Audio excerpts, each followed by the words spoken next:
and we are now recording. How can I help you, Frank? What would you like to talk about? Well, I am trying to build my niche on here too. I am trying to figure out, I guess, trying to fill a need. I've been going more of a tech route on here. And I'm also really getting into like motivational stuff. I consume a lot of motivational material, positive thinking material. And I guess I would need help how to, like what would be the etiquette I would use before I start pitching on this platform, would you say? What would be your opinion on that? You know, I think the classic thing, we have RJ would like to join us, and if it's okay with you, I'm just going to allow him in. Sure. The normal etiquette is you give away a lot before you start selling. RJ, hi, how are you? Good, doing well, thank you. Nice to meet you, Frank. Nice to meet you as well. Hi, RJ. The normal etiquette is you give away a lot, you share a lot, you talk a lot, develop a brand and a reputation, and do it in the most generous and gracious way possible. And, you know, this platform is completely new. So unless you're a celebrity on here already, as some folks are, you know, they're in there pitching right away. Like I was watching someone on earlier who's basically saying, pitch your business idea to me, I'll see if I'll invest. And yeah, work like a charm. You know, I was on another blab a day or two ago where someone was invited to this man's home. He has or she has a business where she's doing food prep and is looking for investors in her business. And he invited her down, and she was so excited. And I don't know if it means a hill of beans, but it felt like a great step for her. So I'll simply say, be generous, be gracious. Don't instantaneously go, hey, nice to meet you. And you know what I have available? I've got a $9.99 ebook that I'd like to sell to you. RJ, I don't know if you have any thoughts about this, but I'd be happy to invite you in and have you hear, have you share what your thinking is on this subject. Yeah. So I completely agree with everything that Jeff is saying. Unless you have a tribe that's following you, and you're building your tribe, you have to resonate with your tribe that you're trying to build, and by doing that is sharing content and value to them. Okay, so just go ahead and increase my content, increase my value first, and then give whatever I can, and then pitch at the end of like 3 gives or something. Like I'll give them. I don't think it's measurable, Frank. Okay. I don't think that's what works for me. I don't think you can say at the end of 3 pitches I'm done. I think the first step also, and I'm not sure if you've done this, is define your ideal client profile. And a lot of people call them avatars, but who exactly are you looking to serve in the marketplace? And that's that first step in the process. Would you agree with that, Jeff? Absolutely. So even before you're here, you're thinking about who your target audience is. Who's your customer? What are they like? And you can go into minute detail about what their background is. So, for example, in my headhunting life, I podcast, I create video, and a whole host of other material for people. So when I talk to my audience, I try to provide information for a 38 to 45-year-old male who might have come to the United States from another country, who's in technology, married, probably lives in New Jersey, and I start going down the line with what his background might be. Now, others are going to pick up on it, of course, but as I'm creating content for my videos and for my podcasts, that's who I'm thinking about, and whether I can create value for that individual, because they're really my target market. Okay. Makes sense to you, Frank? So I think my net is too large right now. I think my demographic is too large. I have to laser focus it a little bit more. I think that's what it is. And Frank, that's no different than probably 95% of business owners and or professionals out there, because it's just, people haven't taken the time to identify that ideal profile. And it's an exercise. And here's the other thing. It might change. It might be here. And then as you're transitioning, you're saying, okay, I'm not serving this people or these people. I need to go this way a little bit. And you may discover that there are people who discover you. You have the bad mistake of drawing people in who aren't your avatar, but discover that, to use my example, that they happen to be 37 years old and living in West Texas, and they're U.S. born, and you go on, and lo and behold, I've addressed a completely different market while I was trying to target this other one. So it'll become apparent to you. But think about who you want to communicate to. Who do you relate to? Dave Speak One is saying he can't hear anything. Folks, can you hear or see? Because Dave, you might need to. I'm just going to leave a message for him. He might have to refresh. Yeah. But Frank, that first exercise of really defining what your ideal customer profile is, and here's the other challenge you're going to have, especially when you're first starting out, and I see this in a lot of business owners and professionals, is that it's very difficult to say no. So you identify your ideal profile, and then a month or 3 weeks into it, all of a sudden someone comes into your market and it doesn't fit in that box, but you try and serve their needs.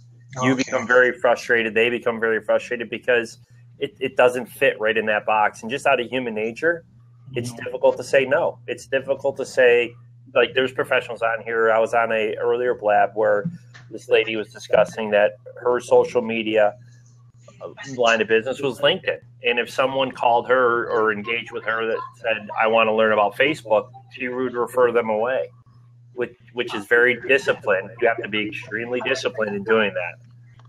And it's the right How important is it to stick to a schedule? I think you can schedule something and people can get used to seeing you online at a particular time. Or even if it's a writing schedule, if you can release the content and drip it to your blog on a regular basis at a particular time, people start to have the expectation. I do that. So, for example, I do minimally a daily video about some aspect of job hunting, a podcast weekly. Actually do 2 podcasts about job search and 1 about hiring. And folks have that expectation to the point where if I'm away for a week and I'm not going to record, I get messages from people going, hey, where are you? It really does help because it's kind of like with Google. They want to see that you're releasing content on a regular schedule to YouTube, and they advantage people who do that and disadvantage people who don't. Well, the listener, the viewer, starts to expect that you're going to be there, and that helps you because it's part of the relationship building. Think about dating someone, and you have that call scheduled in the morning at 7 a.m., and one morning you're not there, and he or she goes, I don't want to be assumptive about gender preference, but he or she suddenly goes, hey, where are you? Because they're used to having you call. So regularity is best, and sometimes, like they say on Blab, life happens. Okay. Well, thanks, fellas. I really appreciate it. Anything else we can help you with? No, I'm going to follow both of you. If I have another question, I'll try and hit you up on a direct message or something like that. Thank you so much. You're welcome. Hey, Frank, thanks for jumping in, and hope to see you around the Blab real soon. Be well.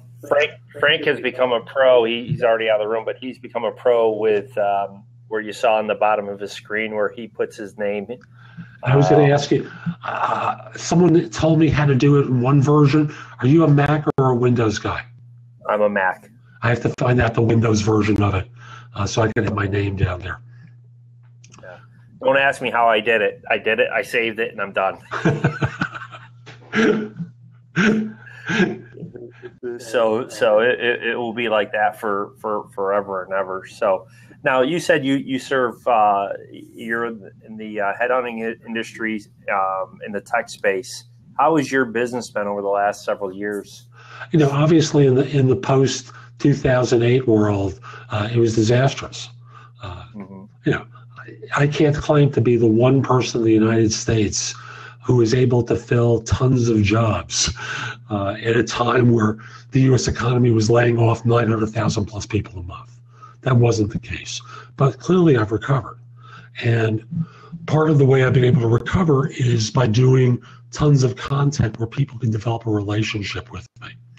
So if you think about the typical thoughts that people have about recruiters, it is somewhere lower than used car salesmen and life insurance agents.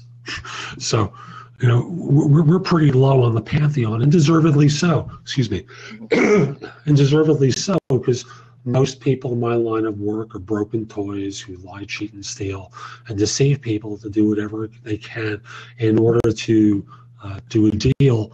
And the impact is, people don't trust them, and rightly so.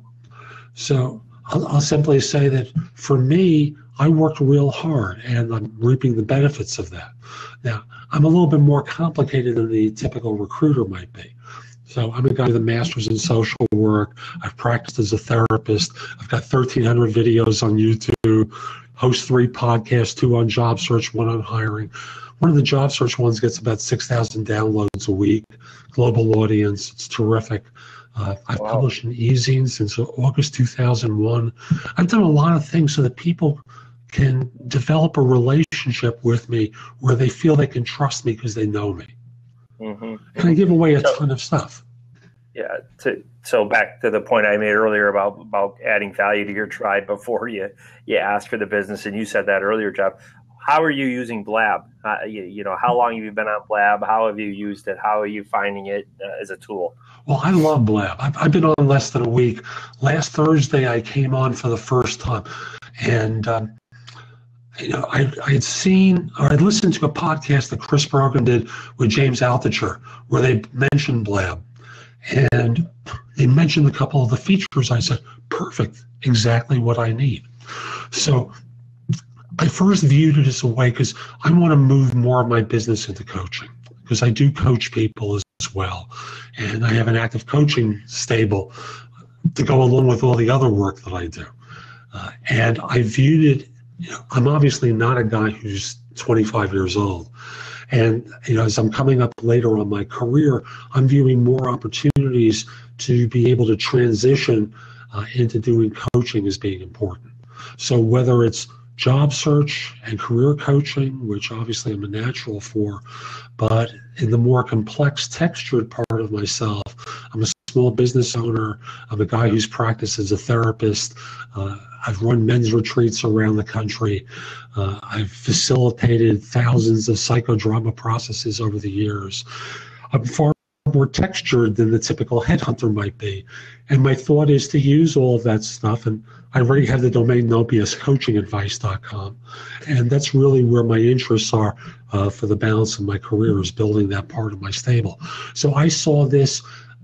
My first thought was to do like job search stuff and provide more content that way. And I'm going to do my podcasts here as well, because they'll provide the audio as a download that it can be processed, and I'll be able to put a YouTube video up, and I can multi-purpose it.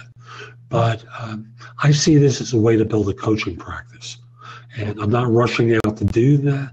Obviously, I'm here and I'm not pitching anything. I'm having a conversation with you as a way of trying to draw people in. And, you asked the question of how long have I been here? I think I got on Thursday.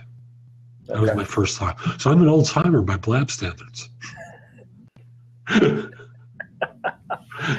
Yeah, no, it sounds, Jeff, just a little bit of you telling what you do. I applaud you for doing things differently and versus the traditional headhunter, and kudos to you. Thank you. I'm a guy who has a brain, and along the way, pretty early on, I realized that I could not get on the phone with people and go, I got this great guy. You really got to talk to him. Yeah. No jobs? Okay. Let me go on to the next call. Hi, I got this. It's crazy after a while. Mm-hmm. So I've always tried to do things creatively to keep myself interested.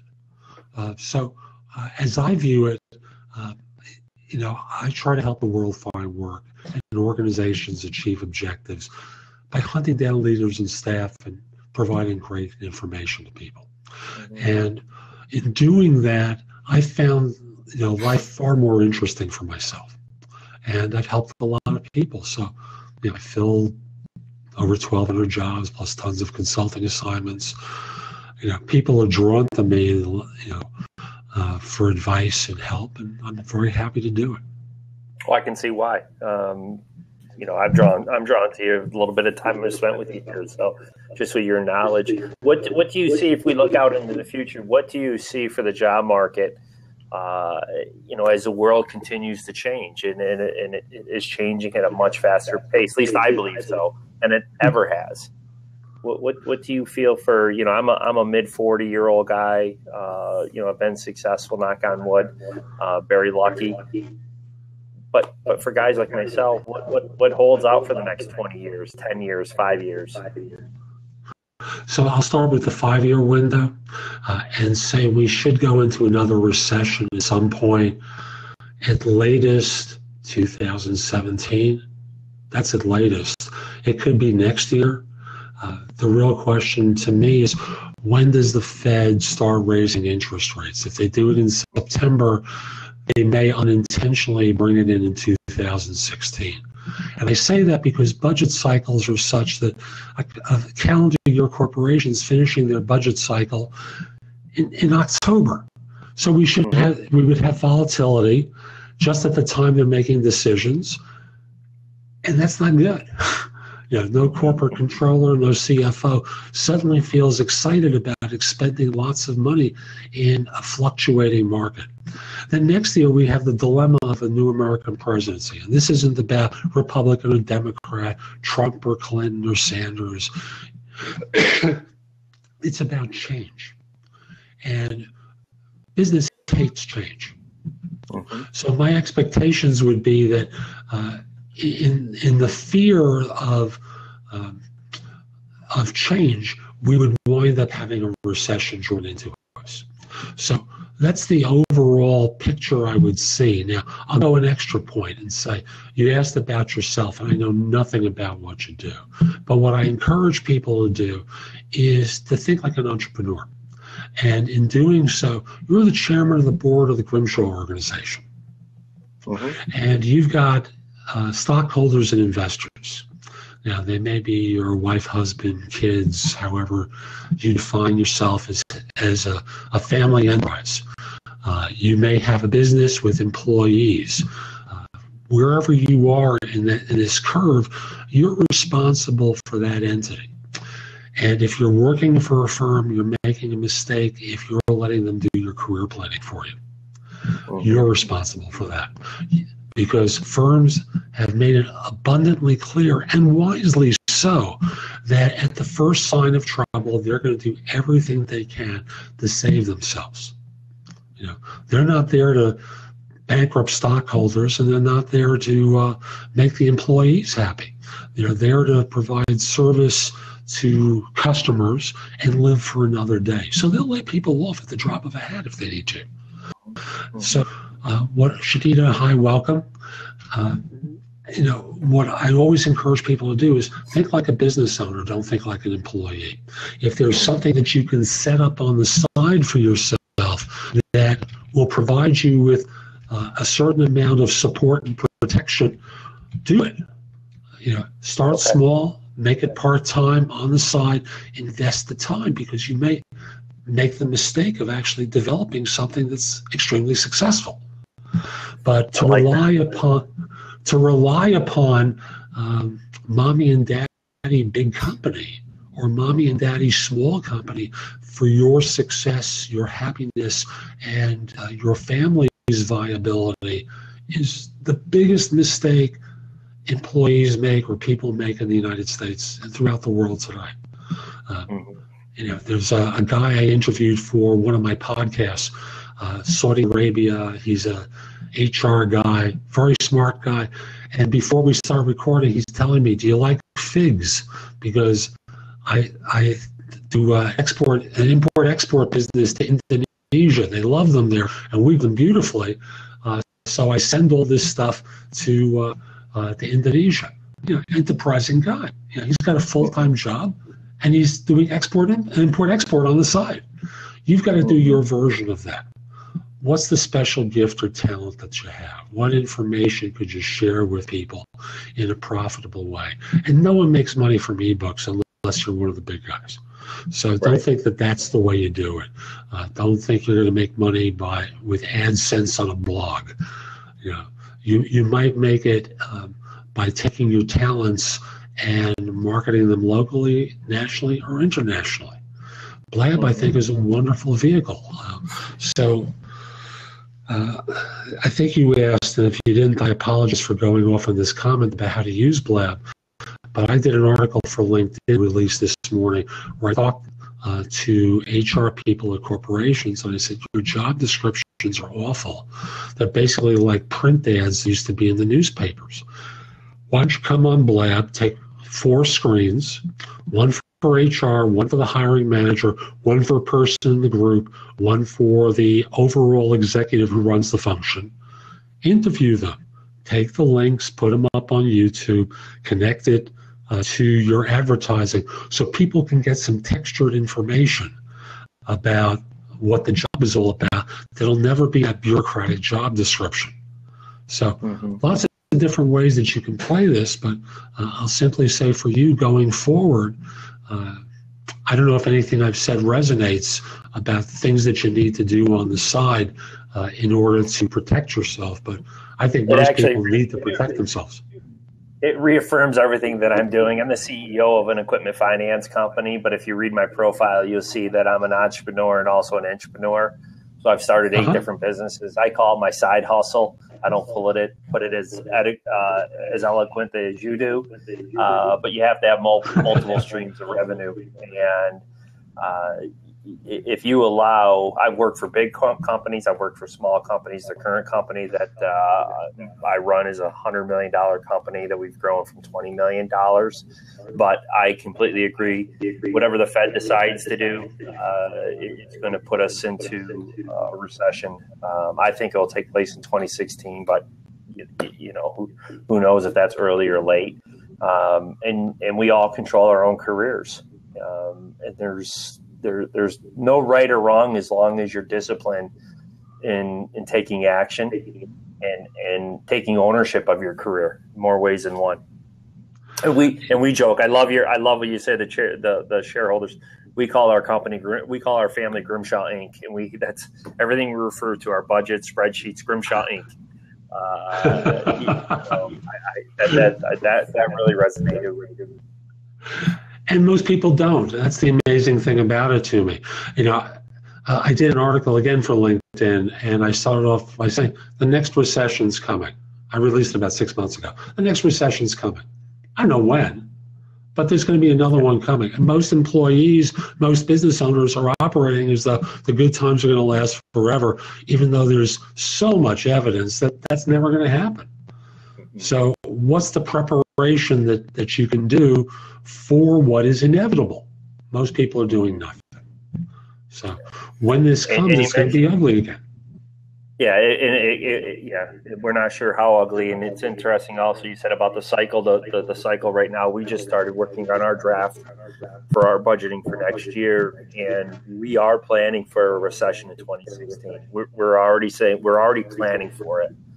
So we're trying to make hiring decisions, marketing spends, just around that. It will be a downturn in next year businesses, and we're an optimist. I mean, I'm a guy. I look at. The glass is full. It's not half empty. It's full. Air is taking up the other part of the water. So, but we want to plan and be prepared for what the future looks like. Someone just wrote, Claude Diamond, good times are bad. You can always make money. And it's sometimes a lot harder to do that. And for an employee who's working for a company, good times or bad times, well, you may not have a job and you're not prepared for not having a job. And you may want to be an employee at another place and you don't have a network in place to activate because you've done nothing to cultivate it. Networking is basically the concept that salespeople use, staying in touch with their Rolodex. And most people don't do that. So I'd simply say... Why do you think that is, John? Why do you think that? Because I'd be curious, coming from a headhunter or, a position that you sit on a daily basis. Why do you think people just miss that? Well, I think there are a couple of reasons. And one is they get so immersed in their job, they don't think about it. And they don't think. And as Claude wrote, excuses are always available. But I don't think about it. And they start to believe the bull that they're told, that they're important, they're valuable, and it's coming from someone who's so far down the food chain that they don't realize that all they're getting is, they're getting strokes from people who have no control. It's like years ago, let's go back to 2008, 2009. What are you hearing? What are you hearing? Because the people are scared that they're going to be laid off, and they go to their boss who's one level up from them. In other words, they're 30 levels down from the top, and they're not talking to anyone who's of any importance. Oh, you'll be okay. And what do they know? They know nothing. I have a horror story for that. It was a gentleman I just hired. I was the director of sales for a group that I just hired and brought on. That was a good friend of mine. And during those times, I sat in a meeting with the president of our company and said, fire me. I'm not letting this gentleman go. And ultimately, HR let him go. And you're right.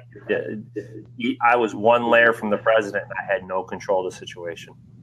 Right. And for most people who work in large firms, you are one layer, one level down. They're getting input from someone who's 25 layers down or 30 layers down. And no one's talking to them. So they're just trying to hold you in place because they don't want to have to try and backfill the job. They're afraid of losing you or don't want to lose you because it would happen on your schedule, not theirs. So, it's a horrible set of circumstances. I call this no BS coaching advice, but we believe the bullshit. So those to me are the two major reasons. Getting immersed in the work. Oh yeah, there's a third one. We start to think of ourselves as being indispensable.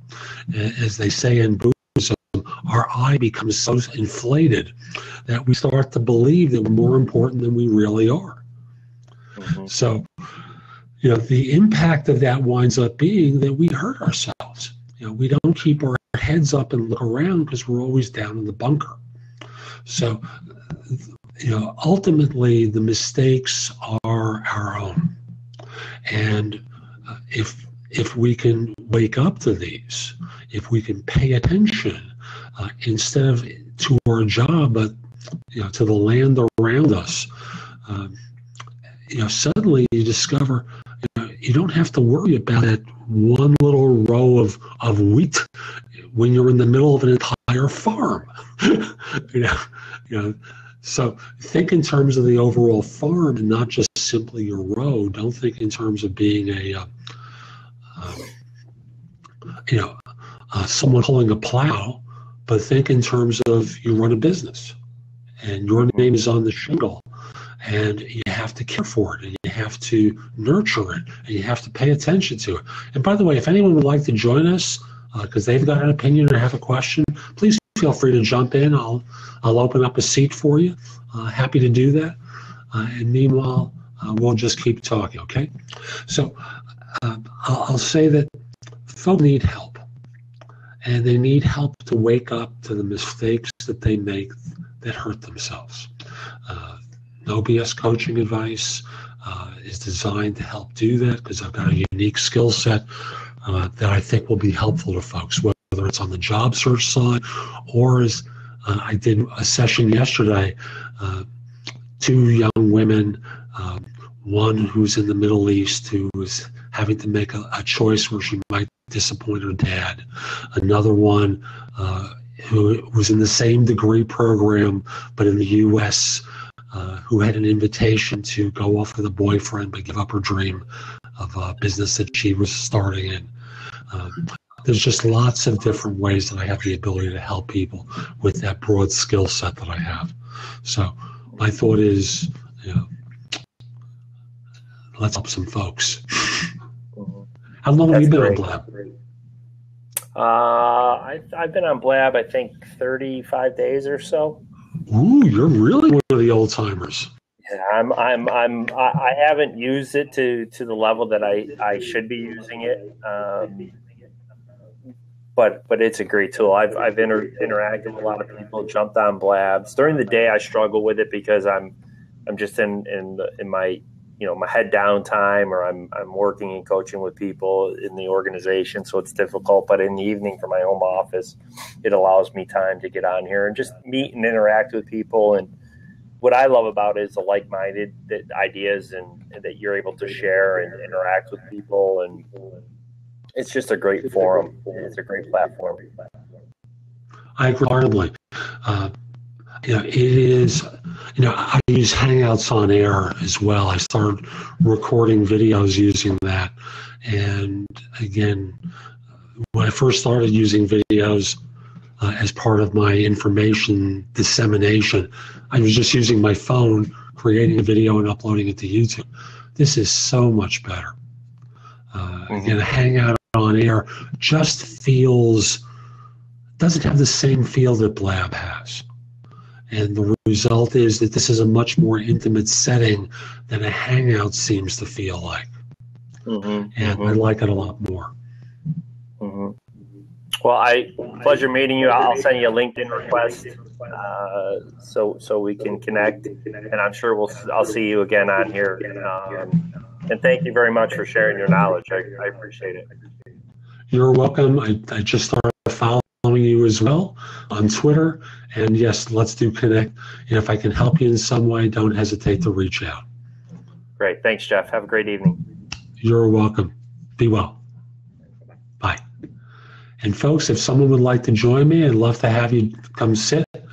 As I was saying, I've been a professional recruiter for a long, long time, and in doing so, I've filled over 1,200 positions plus consulting assignments, but I've got a lot more texture than just that. I'm just going to stop recording.